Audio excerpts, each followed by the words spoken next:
Monsieur Libaud, bonjour, vous êtes directeur général de l'EN3S. Alors on va parler aujourd'hui d'un événement, l'événement de rentrée de l'école, les grands dossiers de la protection sociale. Quelques mots sur les grands dossiers. Bonjour Gilles, donc vous êtes Gilles Nézouzi, directeur de la formation continue. Et je suis très heureux de présenter avec vous effectivement ces grands dossiers de la protection sociale. Bon, c'est un rendez-vous régulier, récurrent que propose le N3S à la rentrée, mais il me semble plus que jamais utile dans cette période qu'on espère un peu la fin de la pandémie. Et cette pandémie, elle a bouleversé beaucoup de choses dans notre pays, et notamment en matière de protection sociale. Et c'est vraiment ces grands dossiers, on souhaite vraiment qu'on puisse regarder avec les acteurs nationaux, et on a la chance, comme d'habitude, d'avoir énormément d'acteurs nationaux qui vont venir, l'ensemble des sujets les plus importants du moment en termes de protection sociale après la pandémie. Alors effectivement, cette année, la thématique, c'est la protection sociale, une nouvelle ère.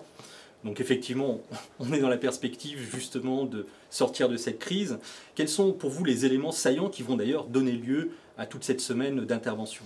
Alors, bien sûr, on va commencer par les sujets financiers, qui sont vraiment importants, non seulement par l'ampleur des déficits qui subsistent après, disons, fin 2021-2022, malgré les espoirs de croissance donc forts de 2021 et 2022. La croissance ne va pas tout résoudre. Mais surtout, ce qui me frappe, et je pense que ça sera une partie des interrogations, c'est qu'un certain nombre de leviers sur lesquels on fondait la maîtrise de la dépense, la gestion du risque, eh bien, ils n'existent plus vraiment. Et on a vu les mesures à l'hôpital, on a vu les mesures sur le médicament. Donc, comment réinventer la gestion du risque? Je pense que c'est vraiment une des questions importantes. On voit aussi combien la pandémie a à la fois empêché un certain nombre de réformes d'aller jusqu'au bout, la réforme retraite évidemment, mais aussi du reste la réforme dépendance, mais aussi certainement modifier l'approche de ces réformes. Je crois que ce sera aussi important effectivement de se repencher sur la façon dont la crise sanitaire modifie notre perception des risques sociaux et des risques sociaux dans les prochaines années. Ou ne modifie pas aussi d'ailleurs, ou conforte cette vision, notamment je pense sur l'aspect démographique. Oui, justement, ce qui sera intéressant, on le verra durant toute cette semaine, c'est qu'il y a effectivement des choses qui vont s'aggraver, s'accentuer en raison même de la crise pandémique, mais pour autant, il y a quand même des sujets récurrents. On avait parlé il y a quelques années des crises financières, donc ça va ressortir. Vous parlez des crises démographiques, ça fait quand même déjà quelques années maintenant qu'elles sont sous-jacentes. Elles sont toujours d'actualité. Et justement, pour vous, quels sont finalement les grands enjeux aujourd'hui de cette transformation financier, c'est en matière de santé publique, c'est en matière de démographie, d'inégalité ? Alors, moi, si j'avais à dire, je pense que la soutenabilité doit être vue aujourd'hui sur un sujet, sur une dimension plus large que la dimension purement financière, sans occulter la dimension financière, naturellement. Mais on voit bien le fait de penser la cohérence avec d'autres stratégies, ne serait-ce que la transition écologique aussi, évidemment, mais donc de regarder plus globalement, mais je pense aussi à la démocratie, tout simplement. C'est vraiment des sujets fondamentaux. La protection sociale, c'est quelque chose au cœur de notre République, et on voit bien que notre démocratie est interrogée, on le sait tous, et que dit la protection sociale, qu'est-ce qu'elle peut apporter? Voilà, je pense que ça c'était existant avant la crise sanitaire, mais c'est exacerbé, si j'ose dire, après la crise sanitaire. Et il y a quelque chose là aussi qui préexistait, mais qui a été rendu plus visible, je pense, et sur lequel il va falloir vraiment qu'on travaille, c'est le vieillissement de la population française, tout simplement. Et donc, comment on appréhende à travers les différents risques sociaux ce vieillissement de la population française. D'ailleurs, vous animerez une après-midi complète autour justement des thématiques à la fois du vieillissement et de l'actualité du 5e risque. Malgré effectivement les difficultés autour de la loi qui normalement aurait dû venir et qui manifestement ne viendra peut-être pas forcément, mais donc vous aurez une animation spécifique sur le 5e risque. Bien sûr, parce que le sujet du 5e risque, d'abord il est posé, c'est quand même un plus qui a été fait avec la loi de financement de l'an dernier.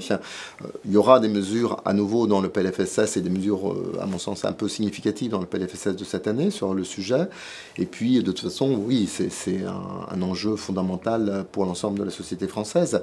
Et donc, bien sûr, on se réinterrogera sur ce sujet à l'occasion des grands dossiers. Alors, il y aura un sujet aussi qui va être abordé, puisqu'on aborde bien entendu les politiques publiques de protection sociale au sens large, hein, financement, vous l'avez dit, vieillissement, problématiques de pauvreté, d'inégalité, démographique, mais on aura aussi tout un focus avec les directeurs généraux des caisses nationales sur la perspective du service public de protection sociale, et donc ils livreront également leur vision dans une période où aussi on renégocie les COG. Alors, on va renégocier les COG, et effectivement, il y a beaucoup de mutations en cours dans le service public. Il a été très fortement interrogé. Et globalement, on le sait, il a répondu, il a su répondre à la demande. L'assurance maladie, par exemple, a été interpellée pour de nouveaux services du aller vers et a su répondre. Le recouvrement a repensé sa relation avec les entreprises, avec le milieu économique, a été plus loin dans son accompagnement des entreprises. Et la branche famille donc a pris sa part au soutien du revenu des ménages. Mais on voit aussi qu'il y a des tas de réformes importantes en cours, et notamment le sujet de la contemporanéité des allocations de logement, qui réinterroge la relation entre les caisses et l'allocataire, qui réinterroge la façon de travailler l'ensemble des acteurs du système de protection sociale entre eux. Et ça, je pense que c'est vraiment des enjeux très intéressants. Et puis l'enjeu de la territorialité, évidemment, qui est aussi très important. La sécurité sociale, c'est du monétaire, mais c'est aussi du service au plus près des personnes, sur la santé, sur la famille, sur les personnes âgées. Et donc, comment on fait face demain à ce sujet de la territorialisation des politiques sociales. Donc on le voit, c'est les grands dossiers de la protection sociale qui vont être cette année encore extrêmement riches. Concrètement, ça se passe du 11 octobre au 14 octobre. Donc nous faisons aussi une innovation cette année. Donc les personnes seront dans nos locaux à Paris.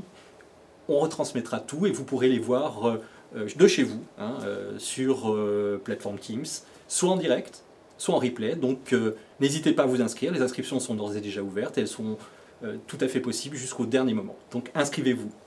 Et je voudrais juste insister in fine sur vraiment la qualité des intervenants que nous aurons une fois de plus, certes, de l'univers sécurité sociale, mais je donne un exemple.